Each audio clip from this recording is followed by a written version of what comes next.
Vou chamar para frente então o nosso último ministrador da noite, meu filhão, né?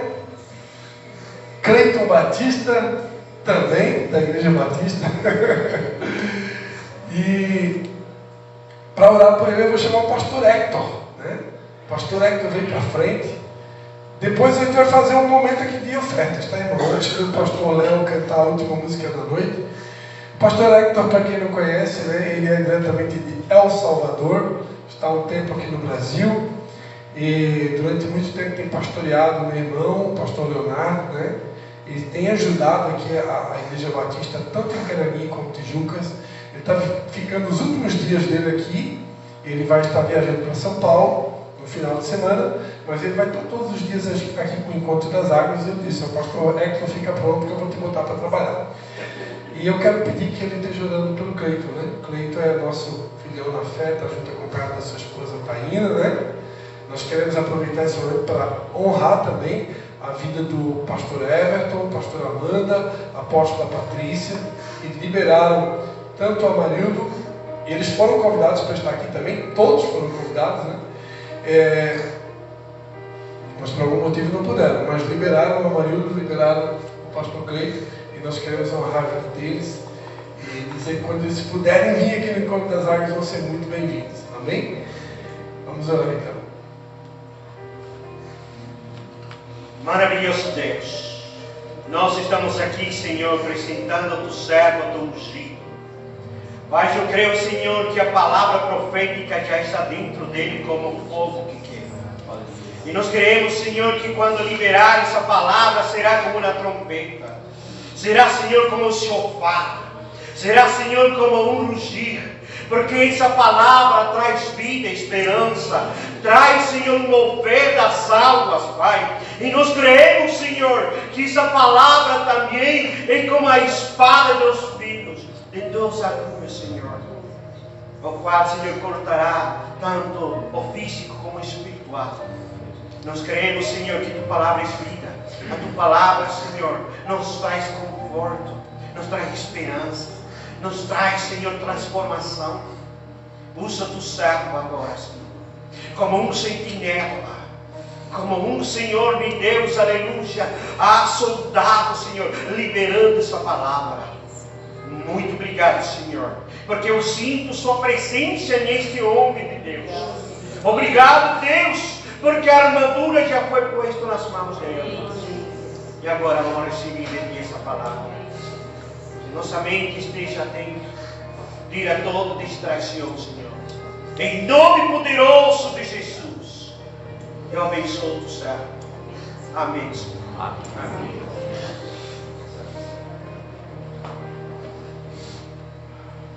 Amém. Graças e paz, igreja. Amém? Amém. Prometo que você bem rápido, vou tentar em 15, 20 minutos. E não vou pedir para ninguém fechar o olho, porque agora é um momento muito perigoso. Já passou um pouco o horário. Também eu não costumo dormir nesse horário, mas se eu ficar sentadinho aí, pode dar uma pescaria meio grande. Amém, queridos. Graças e paz. Amém. Vamos diretamente para a mensagem, tentar entregar o mais rápido possível aquilo que Deus colocou no nosso coração. Amém? Mas bem rápido, todo Encontro das Águas, a gente sempre tem a honra, né? Primeira vez que o pastor Mike está aqui, é a quinta, é o sexto, quinto, né? Quinto ano. Eu vim em todos, pastor Mike. Glória a Deus, né? Pastor Cristo é meu pai na fé, um dia falou de Jesus para mim na minha casa, me ganhou para Jesus. Literalmente é o meu pai na fé, ele. Mas o pastor Mike também investiu muito na minha vida.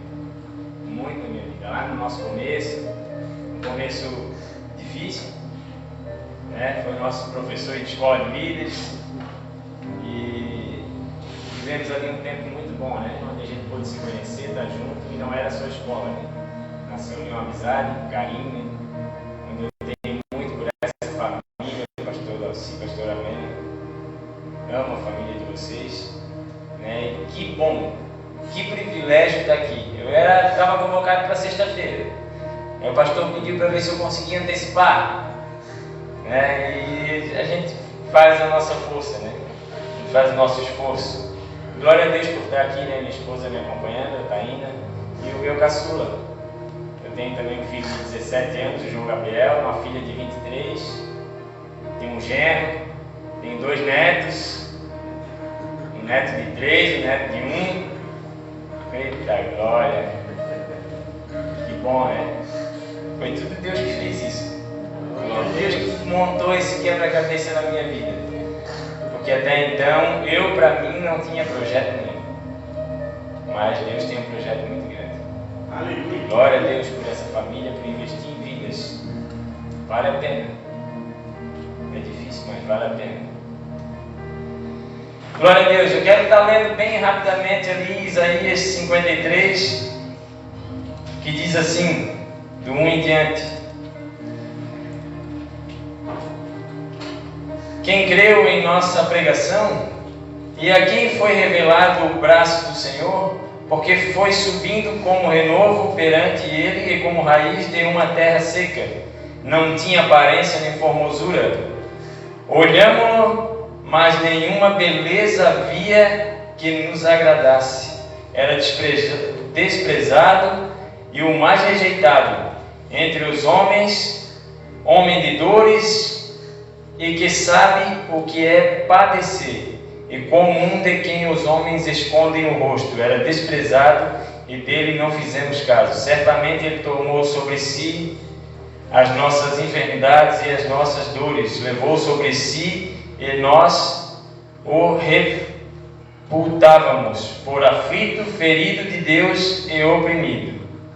Amém? Até aí. Hoje é fácil nós saber de quem o profeta Isaías falava nesse tempo, que eu dei uma pesquisada. E quanto tempo antes de Cristo ele falou isso? Foi em torno de 700 ou 740 anos antes da vinda de Cristo. E como esse povo naquele tempo recebia uma mensagem como essa e entendeu uma mensagem como essa,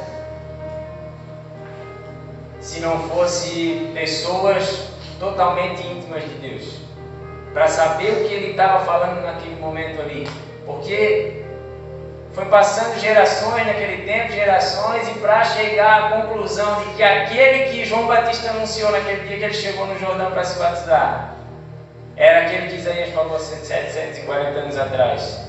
Então tinha um povo privilegiado por viver aquele tempo ali. E o que fazer com aquele tempo ali? Porque era o tempo tão esperado pelo povo de Deus. Chegou, veio o Messias, veio aquele que Deus prometeu que enviaria. A melhor parte dele que ele tinha no céu, ele permitiu que viesse à terra e se entregasse por mim e por cada um de vocês. Se entregou por aquele vizinho que talvez você não gosta, se entregou talvez por aquele, se entregou com certeza por aquele mendigo que talvez hoje você passou por ele na rua, se entregou por aquele assassino, se entregou pelo estuprador, se entregou, simplesmente se entregou. E um dia eu ouvi falar desse Jesus, mas para mim ficou mais fácil. Ficou mais fácil, ficou mais nítido entender quem era esse que Isaías falou, porque então ele já passou aqui. E eu passei a acreditar nesse.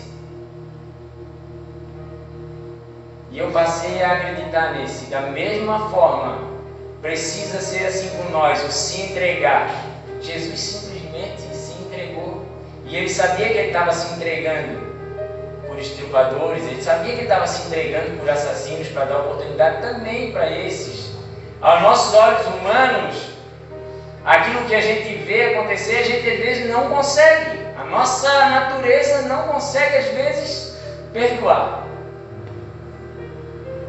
Mas ele simplesmente se entregou. E uma vez eu falava, e logo que eu cheguei na igreja, esses dias eu dei esse testemunho a respeito disso. E logo que eu cheguei na igreja, eu não conhecia nada, eu não era nem ateu, eu era à toa. Porque nada eu conhecia e nada eu dava bola.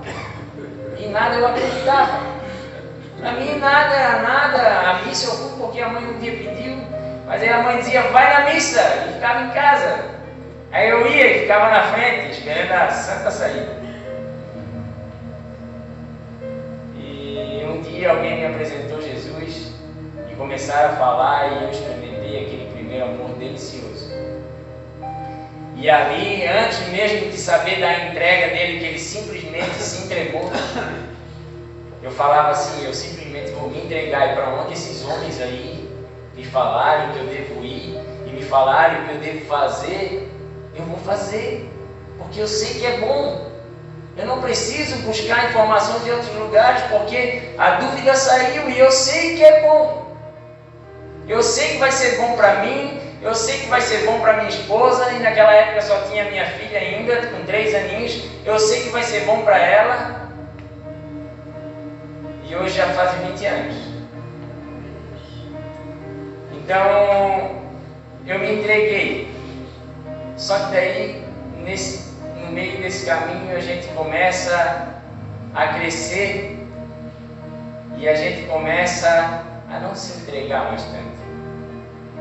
E a gente precisa entender aonde Jesus precisa estar na nossa vida, aonde Ele realmente precisa estar. Desde quando a gente conheceu, Ele é o mesmo. Aquele primeiro amor que a gente experimentou, o que Jesus, o que Deus tem no coração dele é que a gente nunca mais deixe de experimentar esse amor que um dia a gente provou. E que um dia, naqueles primeiros meses de igreja, de culto, nós ia adorar a Deus. E aí eu me lembro, né? Como se fosse hoje, eu ouvi a voz do nosso apóstolo. Aquela voz, a primeira vez que eu ouvi, me encantou demais. De uma forma que eu nunca mais quis perder no domingo de culto, a oportunidade de ouvir ele falar do amor de Jesus, como ele falava para as pessoas. E da mesma forma eu ouvi o irmão Zé cantar os louvores e adoração como hoje, e eu levantava minha mão, chorava e agradecia a Deus por estar naquele lugar. E aí eu ouvia o pastor Cristian e a pastora Patrícia louvando a Deus, e aí eu também queria chorar. Então era um culto de choro. E o pastor falava, eu chorava. Eles cantavam, eu chorava. E eu ia para casa daquele jeito, e eu não entendia mais o que estava acontecendo, mas de uma coisa eu tinha certeza: era bom demais, e era ali que eu tinha que ficar. Desse lugar eu não saio mais, eu falava para mim mesmo. Eu me comprometi com alguém que um dia se entregou, simplesmente se entregou.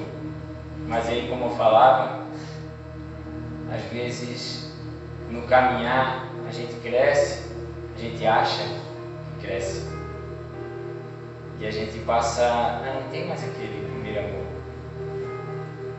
a não levantar a mão, ouvir o louvor da igreja com toda aquela dedicação e aquele preparo, e a gente não ouve mais, e a gente não consegue mais alcançar aquele momento que a gente alcançava de êxtase por estar na presença do Pai, e chorar e se jogar e estar nem aí para quem está do lado.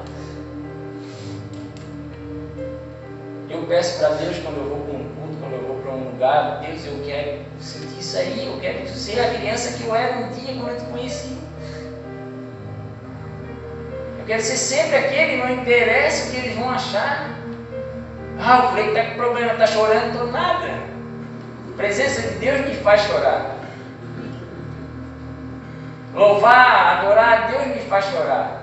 Mas às vezes assim a gente cresce. E aí, bem rápido, eu quero trazer uma palavra para nós entendermos onde Jesus deve estar na nossa vida. Ele precisa ser o mesmo que ele foi lá quando você conheceu ele. Ele precisa ser o mesmo que ele foi lá quando você fez o seu encontro, quando você ficou sabendo que era pecado e o que não era pecado. E até hoje o que você ficou sabendo continua valendo. Que era pecado, é pecado até hoje. E o que não era pecado, não é pecado até hoje. Foi falado uma vez, está decidido, porque não foi falado por homens. Foi deixado algo para instruir esse povo. E foi deixado algo para instruir, e uma das maiores instruções que Deus dá através da palavra dele é aonde Jesus deve estar na nossa casa. E como nós devemos receber ele em nossa casa. Bem rapidinho, no livro de Lucas, capítulo 10, A história que tenho certeza que todos aqui conhecem. A história de Marta e Maria, quando Jesus esteve na casa delas. E algo me chamou a atenção aqui, porque até então a gente chama a atenção para um lado aqui. Eu vou ler do 38 ao 42, bem rápido. Indo eles de caminho, entrou Jesus num povoado, e certa mulher chamada Marta hospedou-o na sua casa. Tinha ela uma irmã chamada Maria, e esta quedava-se assentada aos pés do Senhor, a ouvir-lhe os ensinamentos. Marta agitava-se de um lado para o outro, ocupada em muitos serviços. Então se aproximou de Jesus e disse: Senhor, não te importas de que minha irmã tenha deixado que eu fique a servir sozinha? Ordena-lhe, pois, que venha ajudar-me.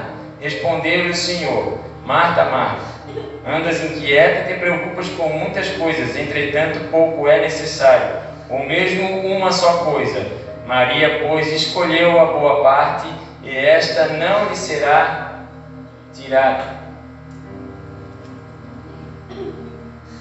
De uma certa forma, as duas mostraram o lugar que Jesus deve estar na nossa casa. A gente sempre chama atenção para Maria e a Marta muito agitada, às vezes não dava muita atenção para o Senhor, mas Marta sabia quem era Jesus. Naquele momento ela até poderia não estar dando atenção, mas Marta sabia. E ali Maria, então, como o Senhor falou, escolheu a boa parte. Escolheu a boa parte. Eu acredito que depois dessa mensagem aqui, que não diz a continuação, mas Jesus chamou Marta: vem cá. Ouve aqui junto. Depois tu vai lá fazer aquelas deliciosas comidas que tu sabe fazer e nós vamos jantar junto. Mas agora não te preocupe. Fica aqui com nós. Se junta com a tua irmã. Né? Provavelmente a continuação, ele não deixou que ela fosse lá se agitar de novo. Eu tenho certeza que ela também não quis que ali, naquele mesmo momento, ela recebeu um tratamento e ela... Mas, de uma certa forma, com toda aquela agitação, ela também mostrou que ela conhecia Jesus. Sabe por quê? Ela era irmã de Lázaro e provavelmente Lázaro estava nessa conversa. E quem eram os donos da casa? Marta, Maria e Lázaro. Porém, com quem que ela foi buscar sobre dar ordem? Mestre, ordena Maria. Ela também sabia o lugar de Jesus, só que naquele momento ela estava agitada. Às vezes nós somos pegos agitados, mas isso não deve tirar o nosso foco, não deve deixar Jesus passar desapercebido. Ele precisa ser o centro da nossa casa sempre. Aquela fé que o pastor Mário falou aqui. No final, aquela fé precisa, nós trazemos aquilo que nós não vimos, aquele Jesus, não indo na cruz, mas aquele Jesus sentando lá. Já pensou na minha casa? Já pensou ele passar na tua casa? Já pensou ele entrar lá? O que tu vai fazer? E agora? Será que eu faço comida ou será que eu sento nos pés? E a minha dúvida. Porém, de uma coisa você precisa saber, independente, a minha esposa ia para a cozinha. Talvez, mas ela sabe quem é Jesus. Ela ia me deixar de lá e ia dizer: Senhor, manda que ele vai me ajudar. Que ela sabe quem manda lá é Jesus. Vejo que às vezes não parece. Mas já há muito tempo ela sabe que quem manda lá é Jesus. Porque senão eu não estaria hoje aqui. Senão eu não estaria hoje aqui tendo esse privilégio de estar junto. E a mensagem que eu quero deixar para você nessa noite: onde é que Jesus está na sua casa? Em que parte da casa ele está? Porque ele entrou e quando ele entra é para morar. Ele não entrou para visitar. Ele entrou para ficar. A gente vê que às vezes as pessoas até saem. Primeira visita que eu fiz na célula, na casa ali nos apartamentos da pastora Nena, Regis morava lá. Cheguei lá, estava o pastor Christian, estava o Regis, estava o Zezé, estava o Heraldo. E aí eu levei o meu irmão mais velho. Na primeira visita eu já levei um visitante. Eu era visitante, levei visitante. Eu não sabia se podia levar, eu levei. Mas quando o pastor me fez o convite para estar numa célula, eu falei para ele, onde é que é? Eu vou estar lá. E eu tenho certeza que ele ficou lá, será que ele vem? Será que ele vem? Quem aqui já convidou pessoas para a célula? Acho que todo mundo aqui já convidou pessoas para a célula, né? Amém. Qual é a próxima etapa depois do convite? É ficar lá, será que ele vem? Aí o cara chega e já não chega sozinho, glória a Deus. Amém. Ainda chega levando o outro, que bênção, né? Depois meu irmão teve um tempo, e está até hoje dando tempo, fora dos caminhos.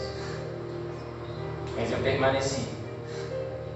Porque um dia eu resolvi olhar por aquele que simplesmente se entregou e resolveu morar na minha casa. Amém? Amém. Essa é a mensagem que eu quero deixar, e que seja assim na sua casa. Que seja o centro. Tem dia que às vezes não parece. Tem dias que é difícil. Nós temos luta, nós temos bastante. Tem o nosso dia a dia. Antes de eu vir para cá, eu estava lá em Balneário Camboriú, resolvi mudar de ramo, sair do sapato para a construção civil. Vou ficar mais tranquilo lá na construção. É dia de entregar a obra, dar um jeito, entupir um cano. Ô Jesus, só o Senhor vai me salvar hoje. E aí vai lá e entrega. Lá no meio da lama choveu, vamos embora. O Senhor está comigo. Spotify, contratei para não ter anúncio. Spotify na obra o dia inteiro. Não tem. E eu posso dar hoje glória a Deus, porque um dia o Espírito Santo falou com pessoas para ir lá na minha casa. E hoje eu já tenho uma história. Por mais pequena que seja às vezes, mas hoje eu já tenho uma história. E essa história ela só vai ter fim em um dia, quando o Senhor decidir. E só tem um endereço para nós. Não tem Deus. Eu quero morar no céu, eu quero ir lá conhecer. Quero saber, quero olhar lá, se o marido diz que nós vamos se conhecer. Então provavelmente, se nós vamos se conhecer, nós vamos conhecer aqueles que já foram lá, que já estão lá. Né? Lembra lá aquela passagem de Jesus, que ele teve a transfiguração, e aí desceu Elias e Moisés? Então Elias e Moisés já estão lá. Será que nós vamos poder conversar com Elias e Moisés? Já pensou nisso? Oh, glória. Amém? Amém. Nesse tempo você recebe essa palavra, essa mensagem. E se não está centralizado, centraliza. Traga Jesus para o meio, o centro. Amém. Que ele faça parte da sua vida. Todos os dias, o dia inteiro. Amém? Glória a Deus. Glória a Deus.